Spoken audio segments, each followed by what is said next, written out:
ഉണ്ട്. അതായത് ആരെങ്കിലും അപകട മരണത്തിൽ പെട്ട് ആൾക്കാരുടെ ബോഡി അയക്കുന്നതിന് എന്തെങ്കിലും സാമ്പത്തിക സഹായം വേണ്ടി അതിനകത്ത് 50,000 ഇൻഷുറൻസിനകത്തും സ്പോൺസർ ഒന്നും ചെയ്യാത്ത കേസിൽ ഉപയോഗപ്പെടുത്താൻ പറ്റും.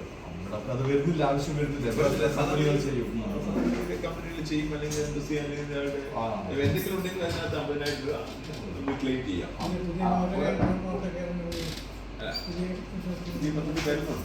ഒരാൾക്ക് ജോലി നഷ്ടപ്പെട്ടാലേ അദ്ദേഹത്തിന് ഇപ്പം പോലെ വിസയും കാര്യമില്ലാത്ത ഒരാൾ നാട്ടിലേക്ക് പോകുന്ന എയർഫെയർ ഉപയോഗിക്കാം.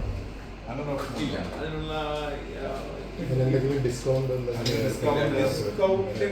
പോകുന്ന ആൾക്കാർക്ക് എയർലൈൻസുകാരോട് സമ്മതിക്കണ്ടേ?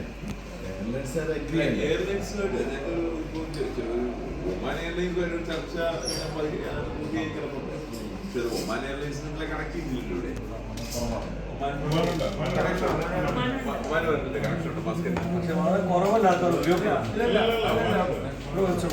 അല്ലാതെ ചർച്ച ചെയ്തുകൊണ്ടിരിക്കുന്നു. കുറച്ചു കാലമായി ഒമാൻ എയർലൈൻസുമായിട്ട് നോർത്ത് ID കാർഡുകാർക്ക് ചെറിയ ഡിസ്കൗണ്ട് അവർക്ക് ഓൺലൈൻ സൈറ്റ് കൊടുക്കുന്നത്.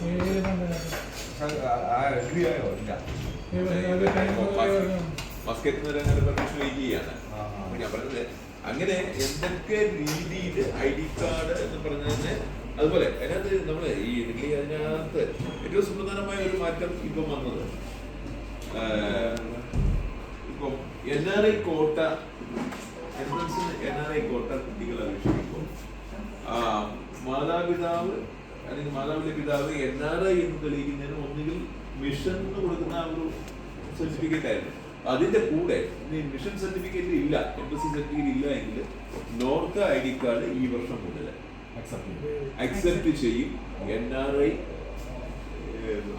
കുട്ടി NRI കോട്ടയ്ക്ക് അർഹതയുള്ളതാണെന്ന് entrance commissioner, Kerala entrance commissioner അംഗീകരിച്ചിട്ടുണ്ട്. അത് നമുക്ക് ഈ അടുത്ത കാലം വന്നതിൽ ഏറ്റവും പ്രധാനപ്പെട്ട നോർത്ത് ID കാർഡ് കോപ്പി കൊടുത്താൽ മതി എന്നുള്ളൊരു നോർത്ത് ID കാർഡ്